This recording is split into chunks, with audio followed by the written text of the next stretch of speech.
Inúmeros artistas de todas as épocas e nacionalidades fizeram uso da geometria e mesmo da álgebra em suas obras. Em muitos casos, esse uso foi consciente. Eles sabiam que estavam empregando a matemática.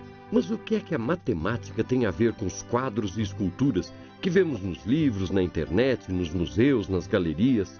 É o que nós vamos ver aqui hoje em Matemática na Arte. Arte e matemática tem tudo a ver. Vamos encontrar relações da arte e da matemática nas obras dos grandes mestres como Leonardo da Vinci, Albrecht Dürer e em artistas contemporâneos como o nosso Antônio Petkov, um artista brasileiro que é apaixonado por matemática. Sem dúvida, com muito prazer, claro. Vamos falar da relação da matemática na sua obra e na obra dos grandes mestres? Bigode, é difícil não falar, porque a matemática está em tudo, você sabe muito bem disso. E quando eu descobri a importância da matemática no olhar e nas coisas, na harmonia, isso para mim foi uma grande revelação e uma descoberta muito interessante. A gente vê aqui no seu ateliê a presença das formas geométricas com muita intensidade, as cores e, por exemplo, esse quadro aqui, ele me impressiona porque ele é interessante, né? É um quadrado mágico, aquele que existe em números, quando nenhum número repete uma coluna vertical horizontal e a soma de todas essas colunas ou linhas é o mesmo. Aqui se trata das cores, as 7 cores do espectro. E, além do mais, eu percebo um padrão, né? Quer dizer, nenhuma linha ou coluna tem uma cor repetida. Esse, no caso aqui, é a solução do cavalo, eu chamo, porque as cores elas se movem como a posição do cavalo no xadrez. No jogo do xadrez, exatamente. Em L. E aqui são as 7 cores, que a soma de cada linha dá sempre o branco, que é a fusão das 7 cores do espectro, né? O quadrado mágico de que fala Petkov é um quadro formado por números. Um quadrado é considerado mágico quando a soma de qualquer linha horizontal, vertical ou diagonal dá o mesmo resultado. Os quadrados mágicos eram apreciados tanto como amuletos quanto como quebra-cabeças, como se pode ver nessa gravura chinesa que data do ano 2800 a.C. Para entender melhor esse quadrado chinês, vamos transformá-lo. Os números vão de 1 a 9 e a constante mágica é 15. Um misterioso quadrado mágico foi usado pelo pintor alemão Albrecht Dürer na gravura Melancolia, de 1514. É um quadrado do tipo 4x4 e a constante mágica é 34. A geometria está presente nas obras dos grandes mestres de todos os tempos e de todas as nacionalidades. E é sobre essa relação entre a arte e a geometria que nós vamos discutir aqui com a professora Simone. Você acha que esse casamento da geometria com as artes, né, da samba é um bom casamento? Acho que é um bom casamento, tem tudo a ver. Te vem à cabeça aí alguma escola artística, um pintor, uma obra de arte que se reconheça assim elementos geométricos que se possa depois trabalhar em aula, claro? Luiz Saciloto, ele trabalha bastante com as formas geométricas. Aquele artista plástico de Santo André, Isso. que trabalha com triângulos, com triângulos, quadrados. E dos antigos, o que te vem à cabeça? Olha, Leonardo da Vinci, por exemplo. Leonardo da Vinci, ele é um dos pais de uma área da geometria que vem a partir das artes, né? Ele é um dos criadores da perspectiva. Da Vinci aplicou as leis geométricas às obras que produziu. Sua procura pelas proporções ideais também o levou a estabelecer um módulo comum de medidas e de dimensões precisas, aplicáveis em qualquer circunstância. Não só os artistas plásticos, mas também os arquitetos, né? Obviamente é o casamento perfeito, né? A geometria na arquitetura. Le Corbusier é um arquiteto bastante importante que influenciou Oscar Niemeyer, que é o nosso arquiteto, que é o autor desse espaço aqui, a Bienal de São Paulo. A matemática das obras de Niemeyer pode ser apreciada no jogo de retas e curvas, nos imensos vãos livres, nas formas leves e nos contornos elegantes. Nelas, vemos o perfeito casamento da arquitetura com a arte.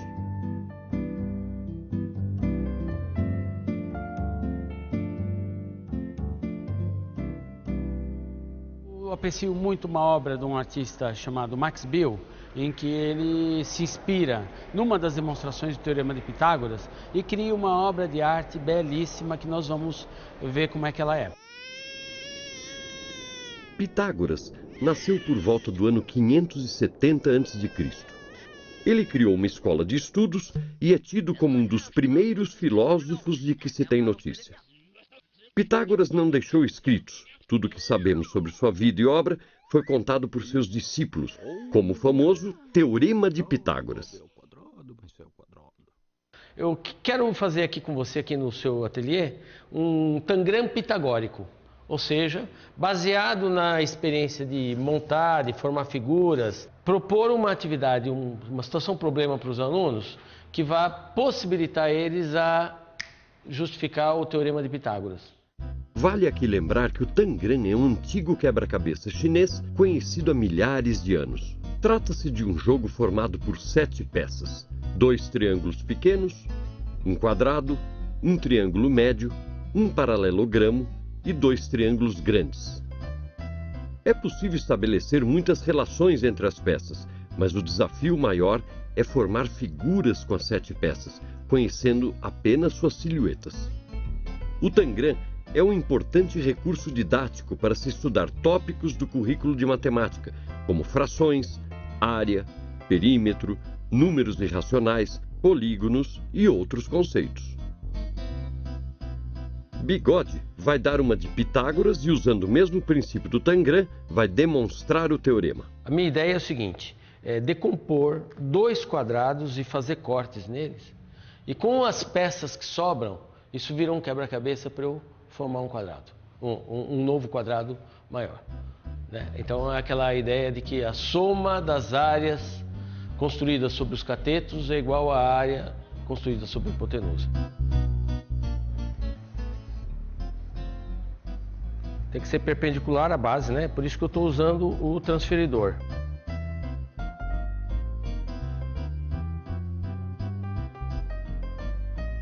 (90 graus e 90 graus). Agora eu vou recortar.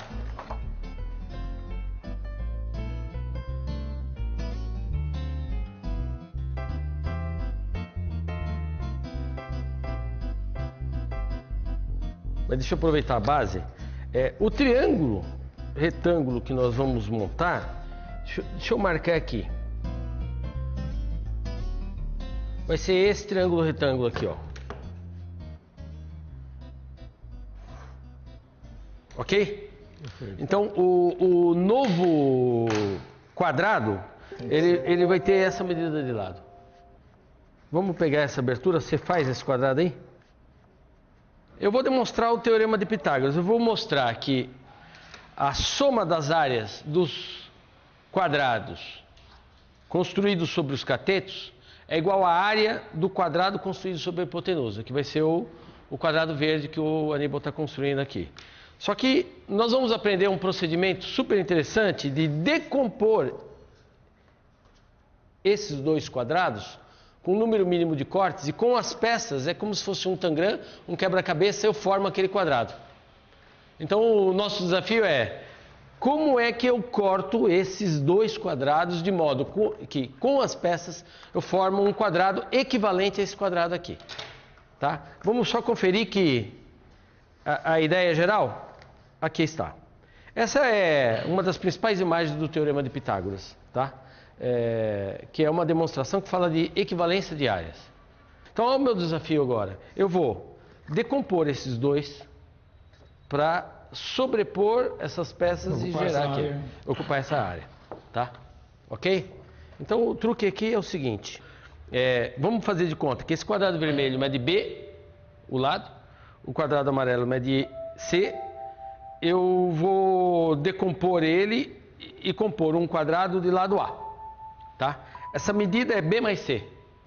Certo. O truquezinho aqui é o seguinte, eu vou encontrar um ponto aqui nesse lado C, que é exatamente essa medida aqui, ó. Ok? Então dá uma olhada. O que é isso daqui? Isso daqui, esse é B, esse é B. Esse pedacinho aqui é C menos B. Certo. Tá? Então eu vou fazer um corte assim, ó. Vou traçar uma linha inclinada que vai deste novo ponto aqui até aquele vértice.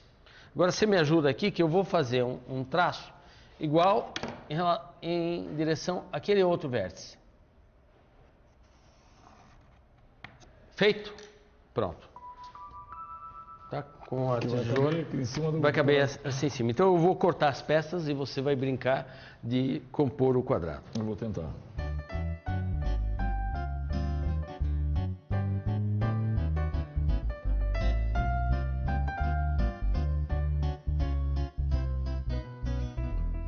Vamos ignorar isso aqui, vamos montar o quadrado tal como ele era antes. Ok? E a dica é a seguinte. Você imagina movimentos de translação. Tem relações angulares.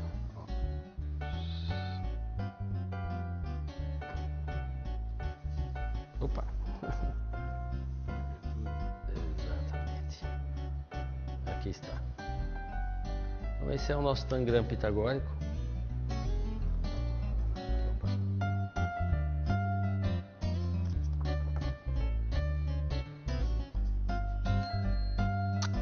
Ok? Está aqui um procedimento que está mostrando o quê? Está mostrando o quê? A soma das áreas desses dois quadrados construídos sobre os catetos é igual ao quadrado da hipotenusa. E essa é uma boa dica de atividade para a sala de aula. Uma das tendências da educação matemática contemporânea é a interdisciplinaridade, a relação da matemática com as outras áreas do conhecimento. E, em especial, a arte, né? E os matemáticos são apaixonados por alguns artistas em especial, e muitos artistas também têm na matemática um ponto de apoio para suas obras, né? Você tem trabalhado com arte e matemática, né? Eu tenho alguns trabalhos relacionados a mosaicos, por exemplo, que têm inspirações no Escher e também em alguns mosaicos árabes que podem ser vistos em igrejas, em outros lugares. Sempre explorando o quê? Simetrias, regularidades? construções com régua e compasso. Eu, ao mesmo tempo, relaciono com os alunos essa parte do fazer e aí o rigor da geometria euclidiana, olhando para aquelas construções com régua e compasso que já não são dadas mais isoladamente, e junto com essa nova forma de ver dentro da arte. Você citou o Escher, né? O Escher, você sabe que ele é o preferido por 99% dos matemáticos. Os professores, os educadores estão descobrindo o Escher e as possibilidades de trabalho do Escher na sala de aula. Aqui eu tenho algum trabalho dele. Ele mexe com construção régua e compasso, veja esse aqui, em que ele trabalha com... O plano, né, ele parte do hexágono para transformar esse hexágono então num lagarto, e aí ele sai o desenho do plano e transforma. Exatamente. E figura. Você vê a transformação que ele faz aqui no hexágono regular, de modo que esses lagartos se encaixam, eles completam o plano sem deixar lacunas, né? Um dos trabalhos dos alunos foi baseado justamente nisso, na verdade um pouco de cópia, e aí eles tinham que perceber a transformação do hexágono inicial para chegar nessa figura. Você falou de construções geométricas, me veio à cabeça a obra de um artista que eu aprecio muito, que é o Max Bill. Ele tem uma sequência de trabalhos, são 17 trabalhos, que ele chama de variações sobre o mesmo tema, em que é tudo baseado na construção de polígonos regulares, vai do triângulo até o octógono, talvez. É uma coisa bastante bonita. Em especial eu tenho aqui em casa, que é o pôster de uma exposição que ocorreu na Espanha, em que o trabalho ele expressa o teorema de Pitágoras. É alguma coisa bastante bonita e é um tema matemático, né? É uma poesia matemática, eu diria. É esse aqui atrás de você? É esse colorido, né? Você percebe claramente que ele está sugerindo a terna pitagórica 3 ao quadrado mais 4 ao quadrado igual a 5 ao quadrado. No Brasil, quem trabalha tanto com as transformações isométricas como com a relação áurea é o Antônio Petkov. Você conhece as obras do Antônio Petkov? Conheço. Tá? Eu tenho aqui alguma coisa dele e em especial, como ele trabalha a relação áurea, Por exemplo, esse material aqui, você vê que a proporção dos quadros ela é quase sempre a mesma, né? Ela tem quase o formato de um cartão de crédito. Ó, esse quadro aqui, chamado Dreams, ele está nas proporções 161,8 por 100 centímetros. Então ele tem exatamente a proporção áurea. E como se forma o retângulo áureo? Basta ter em mãos uma régua e um compasso. O primeiro passo é construir um quadrado A, B, C, D.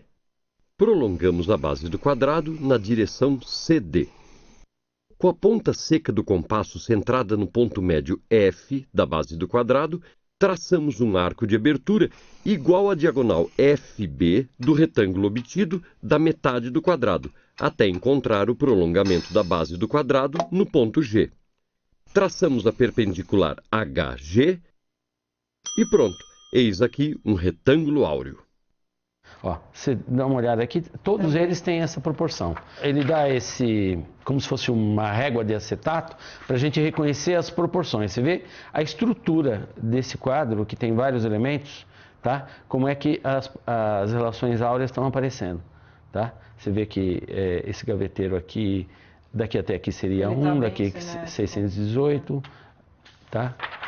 Aqui também. Vou te mostrar aqui o post de uma tela minha, de 93, chamada Primeira Impressão, The First Impression. Que é um quadro, primeiro que a tela, já o formato dela é um retângulo áureo.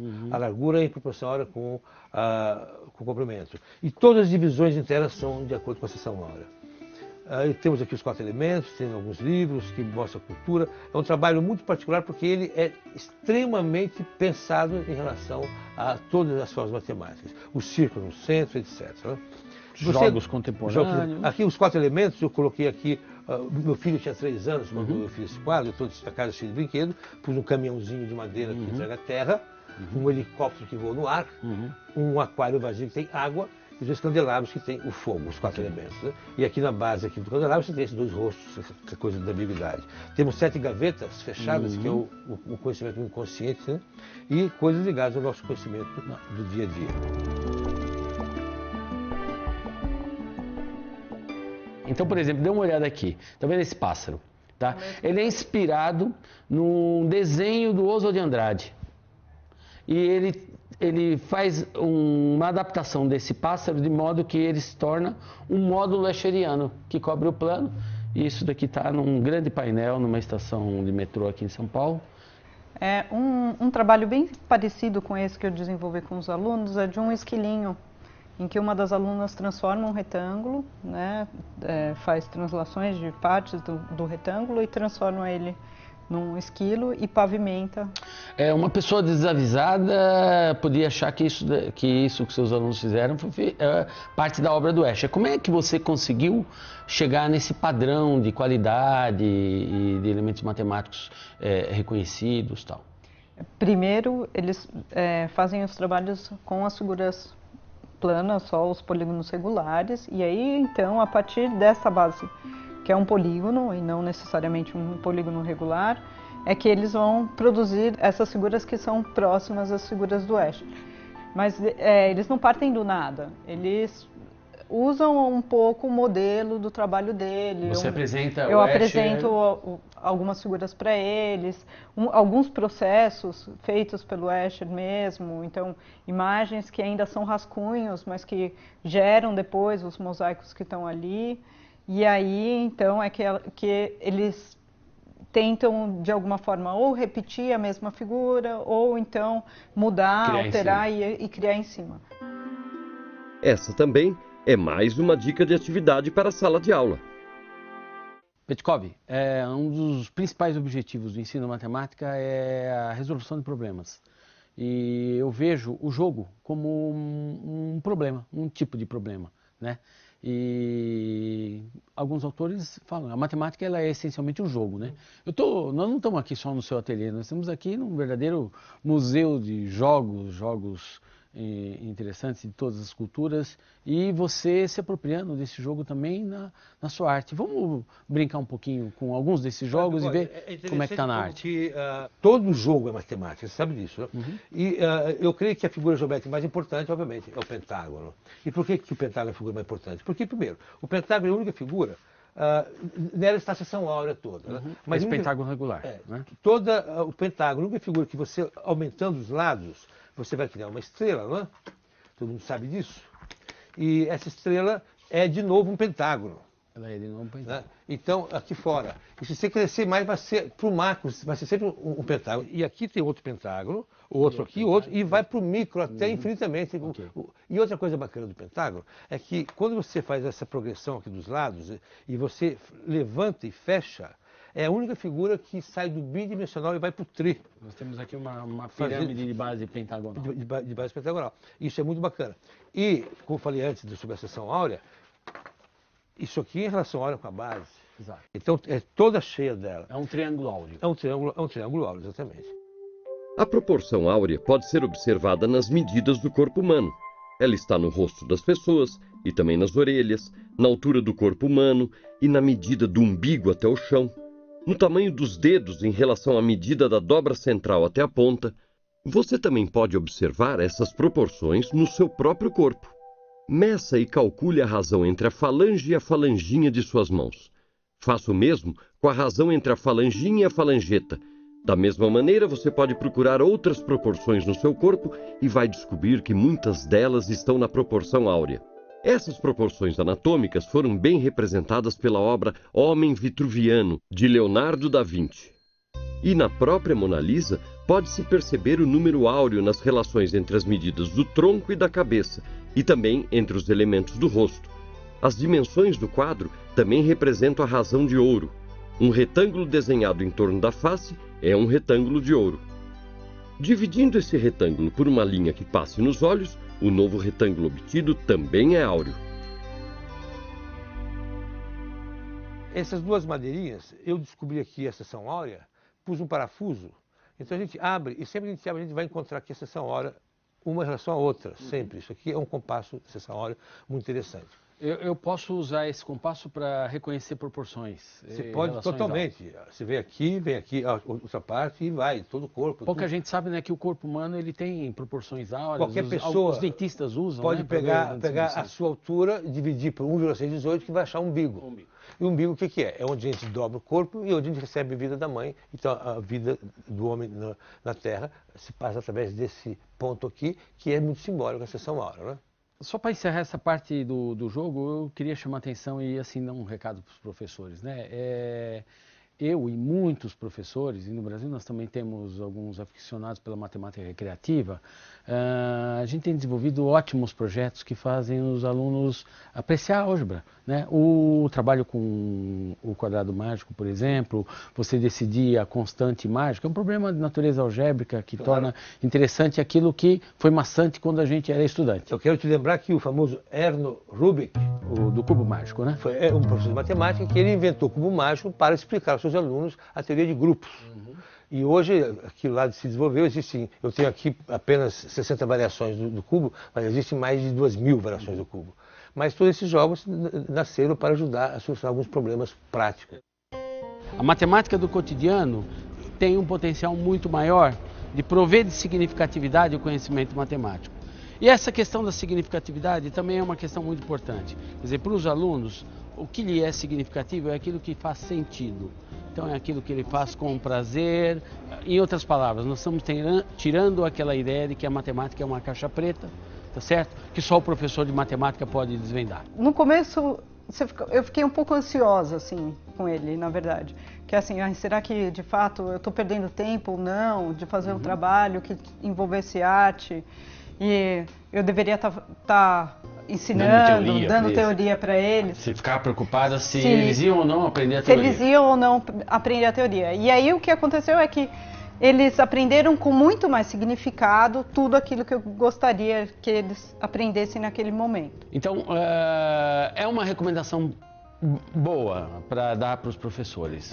Eu acho que o professor tem que ficar tranquilo quando ele pensa justamente em compor dois assuntos para formar um projeto como esse. E não deve ser difícil. Se ele fizer uma busca na internet, arte, matemática, ele vai encontrar muita coisa, não é verdade? Vai encontrar, e se ele observar também, alguns centros históricos estão recheados de coisas que a gente pode abarcar. Tem museus virtuais, por exemplo. Exatamente.